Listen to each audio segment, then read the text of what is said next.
Sean O'Malley is pretty much homeless in the UFC right now with nowhere to go, no possible fights that are big enough where he can win easily. He probably will never ever get the belt in 135, so yeah, seriously. This was a tough one for Sean, man. Like, I thought he had a chance, like he wasn't my pick to win or anything, but on a fundamental level, I genuinely believed he would have figured Merab out at least to a degree. Turns out I was extremely wrong, and now that we saw what happened, my question is, what is next for Suga Sean O'Malley? I wanna remind you, he's a fighter who had an insane rise to the top, which makes this whole situation even worse, and I'll give you my answer regarding what he will do next. But before I do, I briefly wanna touch, was the second Merab fight even worse compared to the first one? I don't think so. Like, yeah, Sean got submitted this fight, however, I think his takedown defense overall has massively improved, only to still get mauled by Merab. I know. Like, what can I say? Merab is something else, man. I don't think there's anyone who can beat him without putting him out cold, whether by a KO or a submission, doesn't really matter, but you really have to get this guy out of there if you wanna win. We can go all day about what Sean could have done, but especially after seeing the rematch, I don't think he has a chance against Merab. Even if he did, he's not getting that fight. We are not seeing a trilogy, okay? Dana, please, no Suga Merab trilogy, for the love of God. Anyway, moving on to what O'Malley should do, it truly is a tough situation, because just look at our options here. He can stay at bantamweight, fight with Umar maybe, that could be a big fight, but incredibly risky at the same time. Even if he wins, he won't get a title shot as long as Merab is the champion. I think the real problem is, whether we like to admit it or not, Sean has become a big star. And if he goes to fight 2 or 3 fights while being completely out of the title picture, that will cause him to lose all of his star power. Now, you may ask, why should I even care about such a thing? Well, you see, as fans, we may not care, but UFC definitely does. Think about how many of the quote-unquote stars they try to build up and take advantage of, and how all of them are falling apart lately. Belal losing to JDM destroyed the plans for a super fight between Ilya and Makhachev, for example. Alex Pereira fought a very bad fight against Ankalaev. Finally, the Wonder Kid Sean is on a 2-title fight losing streak, basically.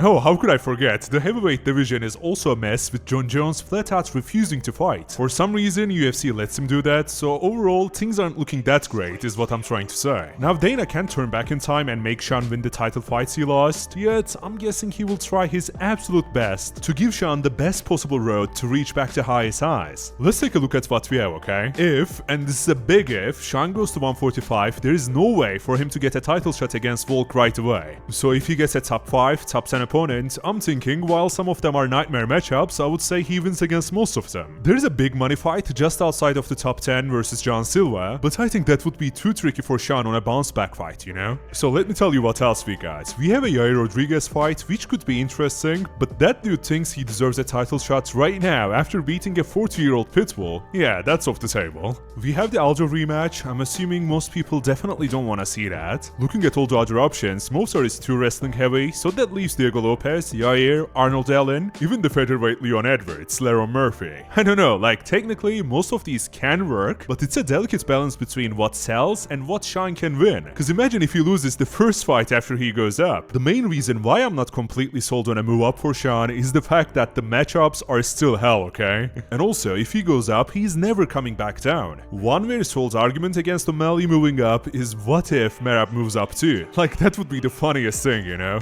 If I was Sean's manager or the UFC, I would probably say let's do a relatively easy fight for the bounce back. At least stylistically easy, where Sean can shine. Think like maybe a fight against Sandhagen after he inevitably loses to Merab. And please, don't come at me for this, okay? You know it's true. The Sandman isn't winning against Merab, even though I would love for him to do so. Since Sandhagen is probably going to fight Merab first, the UFC could do a fight between Sean and Song in the meantime. I like this quite a bit, cause it gives Sean a lot more options. Whatever Merab ends up doing, O'Malley can adjust himself accordingly. Now, I have to admit, the whole exercise of trying to figure out a way for Sean to get the best fights and still be relevant may sound like I'm coping on behalf of him, yet this is how the business works, you know? No one can claim Sean O'Malley isn't fun to watch, right? So I hope the UFC don't mess this up by somehow trying to get him a fast-track title shot up at 145, or he gets a win over someone in the top 10 at 135 and we see a trilogy against Merab. Like, no, that would be incredibly stupid. Knowing how the UFC is, Sean staying staying at 135 is the right move for now for sure. There are still exciting matchups for him in Corey, Song, even Henry Cejudo. Like all of those would sell and easily co-main a pay-per-view. At the end of the day though, where Sean goes will heavily depend on if he mentally checks out or not. Losing to Merab back-to-back can be very discouraging for him, and maybe he becomes some sort of a journeyman who's exciting to watch, yeah, but not exactly UFC champion material. Like if it was up to me, I would rather have him locked in and try to make the best out of the situation with money fights until we get to see what happens with Merab. From there, who knows, Sean could still touch UFC goals if everything aligns and he keeps improving. He's only 30 now, there are more than enough fights left in him to reach the top again. So yeah, enough with me yapping, let me know what you think. Is Suga Show done and he will be in a decline until the end, or are you one of the believers? No matter what you think, thank you for tuning in to listen to my MMA takes here on the channel. Please do not forget to subscribe, and I hope to see you next time, okay?